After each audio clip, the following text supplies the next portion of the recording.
Hello, welcome to my channel. This is Dale, the fat man with an internet connection. I am on my second set of a 96-hour fast, basically a 4-day fast, day 2. And just got done walking my steps. So what I do for exercise at minimal in the beginning here is just walking up and down stairs. I'm not doing too much external walking, any other exercises at the moment. I'm going to do something new or add to it every week as I can. Next week I'm going to add some real walking to this regimen. But for right now, just walking up and down the stairs. I do it for 5 minutes. And that gets me up and down the same 2 flights of stairs from my main floor to the basement 10 times. 10 times down, 10 times up. 12 steps altogether. So 240 steps. And it's only 5 minutes, but those 5 minutes seem kind of cruel. I stopped for a second to look at my watch, and it showed you have 3 minutes and 30 something seconds left. I was like, what? Okay, I gotta do this. Good. I'm sorry. My daughter here, good. You watched the hymns, great, honey. But yeah, so that's just a little update on the status thing and why my forehead looks a little sweaty. That's my daughter's hand playing with the video. I'm actually recording this in the middle of her school day. We just got out of her gym class. Her gym teacher had her do yoga today, and I was walking the steps while she did yoga. Checked in on her before I was walking just to make sure she was getting into it fine, and at the end I sat down and watched her finish. I originally tried to do something with her, but it was like, oh no. Got me stretching in weird ways that I'm not ready for. I did not prepare for that, not yet. But yeah, moving on from the exercise, I'm going to speak about a side effect that I noticed here while fasting, but it's not due to the fast, it's due to how I supplemented during it. See, because I dropped from doing a whole 30-day fast to 4 days, I don't need to supplement as hard, or at least as thoroughly as I would need to do so otherwise. But I mean, many people get by with just salt water. That is all at bare minimum that you need. I'm still taking the other vitamins just to cover my bases here, since I'm not getting medical help otherwise. And basically the side effect that I'm experiencing here is that my lips are starting to dry out. And I was concerned about it for a bit, and I looked into what could be causing it. And based upon what I found, it looks like it is most likely I was taking too much vitamin A. Now, you can get vitamin A from plant sources and from animal sources. I have 2 supplements here that are giving them to me. My daily multivitamins giving me vitamin A, and my vitamin D drops includes a bit of vitamin A in it as well. The actual pill, the multivitamin, it tells me how much it gets from each source, and it looks like it's mostly coming from the animal source, and that would drain you out versus the plant source if you're taking too much. I believe the toxicity level, if I'm remembering the article right, was 20,000 IUs. Feel free to look it up or research it. I'm not telling you this for medical advice, I'm just talking in general for myself here, but from what I saw online, 20,000 IUs from the animal source, whereas with the plant source it has a much higher limit. With these 2 sources combined, and I forgot my vitamin D supplement had A in it till I double checked, I was getting 13,360 IUs. So I'm under the toxicity level, right? But see, if that was all coming from the plant source of vitamin A, which was beta carotene, that would be fine. I should not have been experiencing this symptom. But the bulk of that, nearly 11,000 of those IUs are coming from the animal source. And people start getting these dry lip symptoms, or at least they start to become susceptible to them once you go over, I believe, 5,000. I believe I saw 10,000 as the upper limit for that end, where it starts to get hard. And yeah, lips are getting very dry, very chapped. And it's just, I know I'm drinking enough water. I've been logging how much water I've been drinking every day from other sources. And I've been drinking anywhere between about 92 ounces to a little bit over 130 something ounces every day. So I'm drinking close to a gallon on most days. It's only one day where I really dropped below 108, which was that 92. Otherwise, yeah, 108 would be the minimum otherwise, and I think the average is about 116. So I'm averaging very close to a gallon of water every day, with about half or a little under half of that water having the salt in it. It's not bad.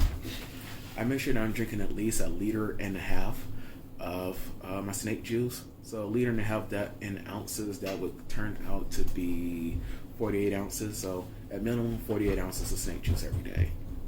So not bad. Some days I am getting full 2 liters. And seeing too much of an issue with going over with it. Not for the salt content. You're not getting all the magnesium that would be at your upper limit with it and other things. So it wouldn't be too much of an issue to go more if I wanted to. But yeah, I'm drinking a lot of plain water and a lot of seltzer.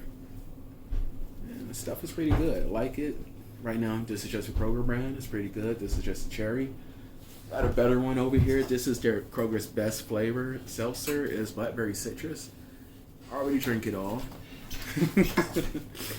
But basically, this stuff tastes best while cold. But getting back to the vitamin deficiency, yeah, so it's A. So what I'm doing with my vitamin is I'm only going to take half of the actual pill supplement. See, with the ultra vitamin that I'm taking, you take 2 tablets every day for a full dosage. So I'm only going to take 1. I toss into a chronometer to see how much I would be getting and everything, and I was satisfied with the amount of vitamins that I'm still getting with just half a dose. Picture should be up here now if it wasn't already, and comfortable with it. I'm fine with it because that vitamin D, I've been noticing other benefits. Pretty much, I feel like I have a bit more energy now. That could be just due to the fast. That could be to the vitamin D. I want to believe it's a mix of both. I know that I don't get much vitamin D because I don't actually go outside. That's one thing I didn't need to go to the doctor for. I stay in the house. I had a lot of supplements before. I wasn't taking them consistently. And I wasn't getting too much K2 to take with my vitamin D before. So it wasn't getting moved to the right places anyway most of the time. Unless I just happened by, when I was eating more meat on some days or something. In addition, my calcium intake was pretty low when I was looking at nutrition before it. But my magnesium was always steady since I was constantly drinking snake juice. So calcium, magnesium, vitamin D3, and vitamin K2. Those 4, they have this nice interlocking relationship where they help your body to not only make these things bioavailable, but fully usable. Well, bioavailability is how your body's able to use vitamins or anything that you put in it. So it increases the bioavailability of them. And I like it. It helps out. But moving from the supplements, moving from the workouts, today's weigh-in was good. Dropped back down to 346 and some change. Just be up here on the screen. I should really print out show notes so I can see this. I'll think about it in the future. But yeah. I had a bit of a surprise though with my blood sugar this morning. Well, actually, my glucose. I took this within like 30 minutes of waking up. It was at 100. I believe 100 millimoles per liter. If I'm getting that right. If it's not millimoles, it's the other measurement. I'm sorry, ketones is in 1, glucose is in 100, but basically it's in another. But yeah, my glucose was at 100, so that's the lowest it's ever been after waking up, and that was great. Now my ketones, on the other hand, they were at 2.5 yesterday. They dropped to 1.8. So I woke up at 1.8. And I looked into that as well and saw multiple reasons for it. And one article listed most of the main ones in the beginning, which I'll use as the video here. But basically, I believe it was my sleep that caused an issue. See, I forced myself to stay awake last night, or rather, I fall out and then wake back up, stare at the TV or something for 20 more minutes. I did that for about 2 hours straight. So while the quality of the sleep that I did get was good, it was not as long as what I normally received. And I still needed to get up at the same time in the morning so that I can attend school at home here with my daughter. So I wrecked my sleep, and that most likely is what wrecks my ketones. Because I haven't eaten anything. If the glycine was going to be a problem, it would have been so by now. So we're going to see tomorrow. I'm going to make sure that I go to bed on time tonight. And if things are working right, I'm still in a fasted state, my ketone should be improved. Hopefully it gets back to 2.5 or higher. I don't know how much it'll jump, but we'll see. But this just goes to show that what doctors and health experts are constantly saying, that sleep was one of the most important, most vital things in your life. It's true.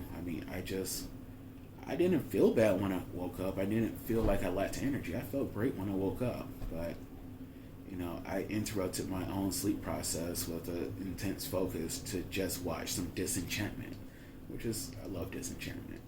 But I'll talk about that another time.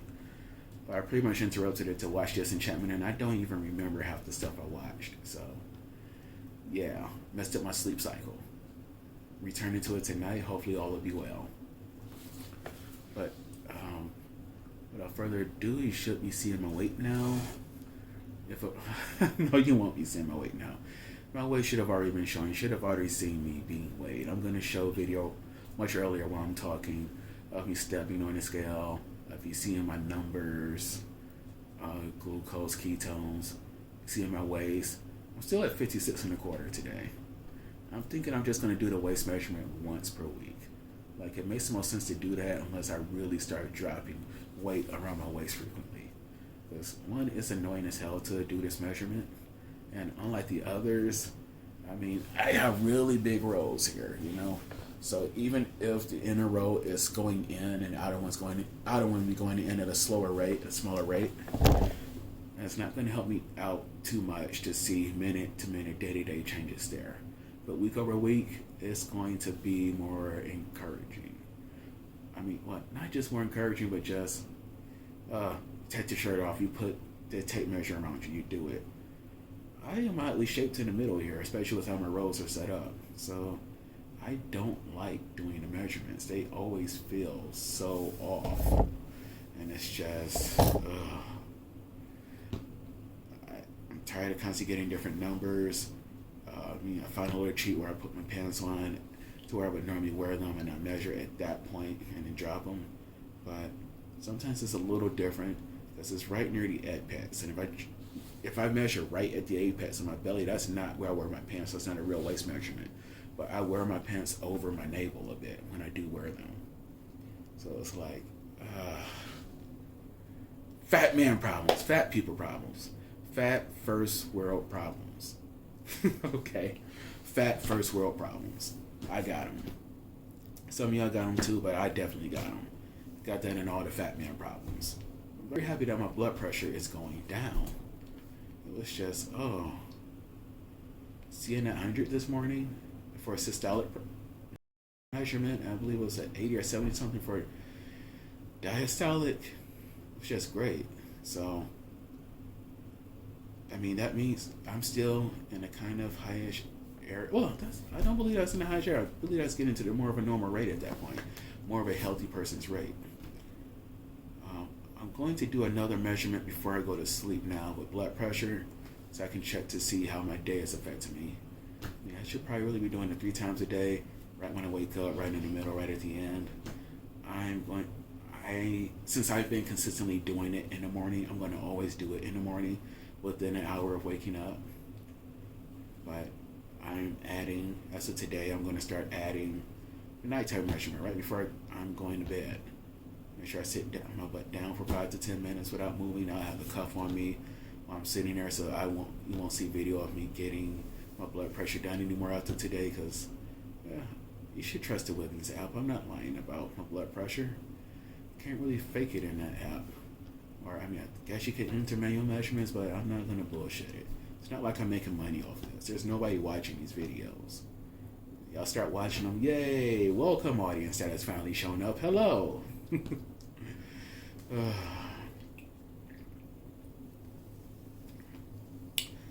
But one little trick about Seltzer for the people that don't like, well, more than one trick. I hated Seltzer years ago. But I found out I was drinking it with the worst setup possible. It's kind of like saying that you hate having sex, because every time that you try to have sex, you gotta put on this used dirty condom with barbed wire on it. Yeah, you just looking like, hell no, I'm not doing that shit. That's stupid shit to do. That's stupid stuff to do.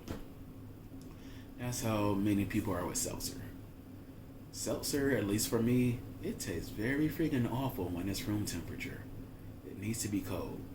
When it's cold, it helps out. The carbonation comes through much more strongly. It affects the taste more. It helps to build on it. It helps the actual flavoring that they put in there to stand out a bit more.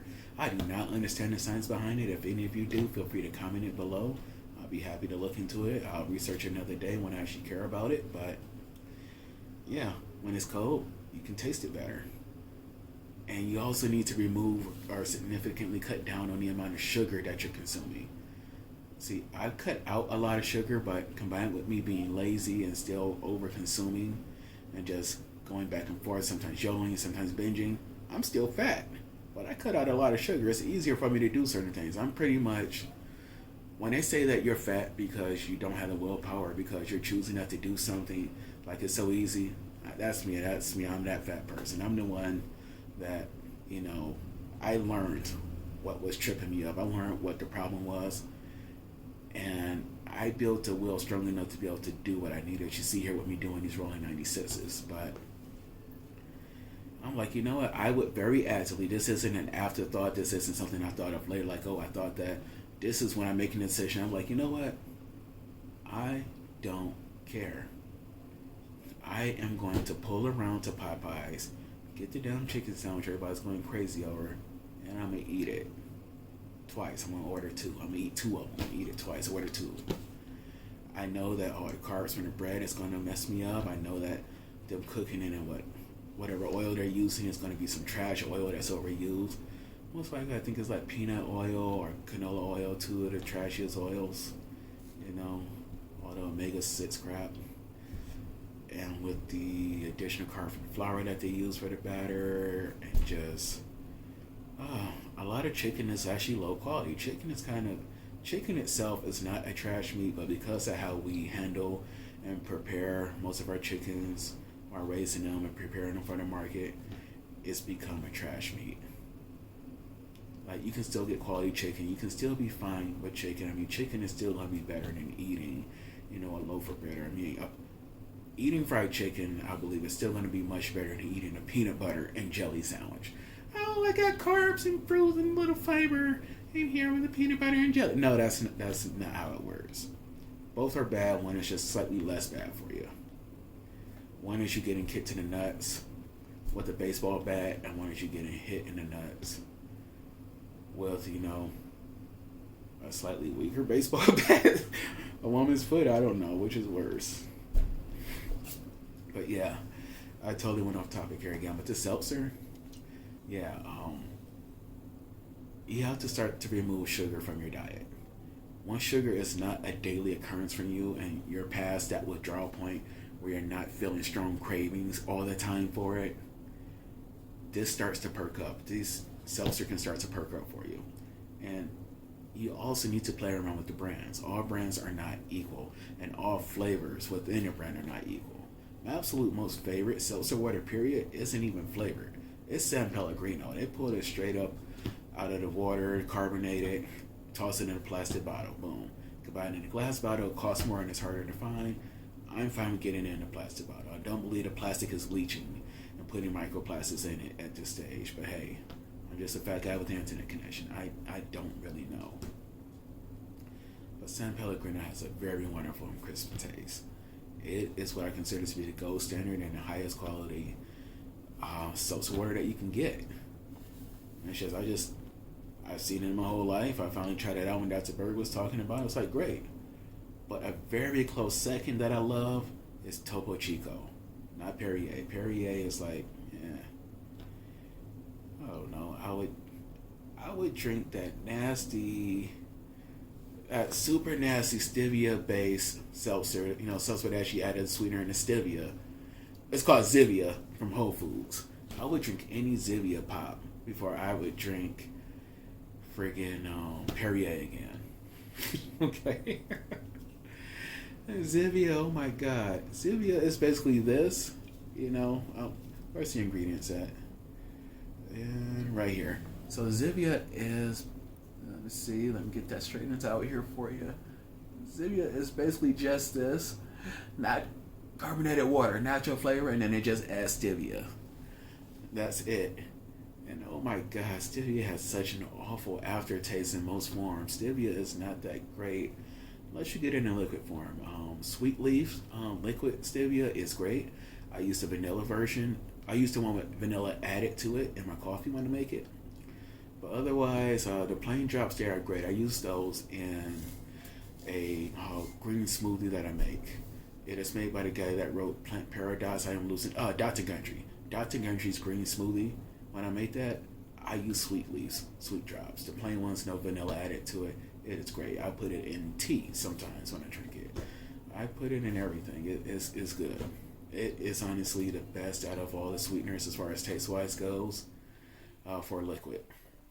For liquid sweeteners, with allulose being a close second. Although allulose gives you more of a sugary taste, stevia is its own thing. But in liquid form, it's like it's perfect. It's like it sweetens what you're drinking without affecting the core taste at all. And somehow Zevia, you can just tell they're using a lower quality stevia or something. It is trash. I hate it. You know, I probably shouldn't be trashing a brand here on my channel. Probably don't want to be sued. And I'm not trying to censor my words here now, and I'm not trying to backpedal. It's just, I drank 2 cases of it. You know, Matt's bought some. She didn't like it at all. We were trying to find a low-cal sweetener for her that didn't have aspartame in it. And I just went all in on it. And while it's awful, it's awful. It's relatively awful. Like, it would be one of the last things that I would choose to drink. Just like Perrier would be one of the last things that I would choose to drink. But there's a lot of things that I'm choosing not to drink as much, if at all, anymore either. Like, I love Dr. Pepper. I love Fagos Rock and Rye. I love Pineapple Orange Pop. I drink those so very rarely now. I'm not talking about maybe just 1 can a day or just 1 can a week or 1 can a month. It's maybe just 1 can or 2 every few months as a treat at most. It's just, I like this stuff, but I pretty much cut them down. Now, if I wanted to get more of a poppy taste, if I would somehow stop being as satisfied with just taking Seltzer, yeah, I would definitely pick up Zevia. There's this other brand at Kroger that actually uses erythritol instead of stevia, and yeah, it's much better. It does have a bit of an aftertaste with it too. And erythritol, I've never tasted it after tasting it other places, but somehow their pop has an aftertaste with erythritol in it. I don't get it, but it's nowhere near as bad as the one that's used in Zevia's with stevia. I forgot the name of the brand, but it's at Kroger. It's in the same aisle that they sell all the alcohol in. There is no alcohol in it, but it's in the same skinny seltzer cans that they like to put the alcohol at seltzers in. They had I believe, a grape, pomegranate flavor, and something else. It's not bad. That's something I could actually see myself drinking daily, like just 1 can, but daily. And that's even when to get closer to feeling like you're drinking pop. But I've rambled on long enough. Hey, if anybody ever watches this, feel free to comment, say hello, share this video. I'll talk to you later. Have a great day. Bye-bye.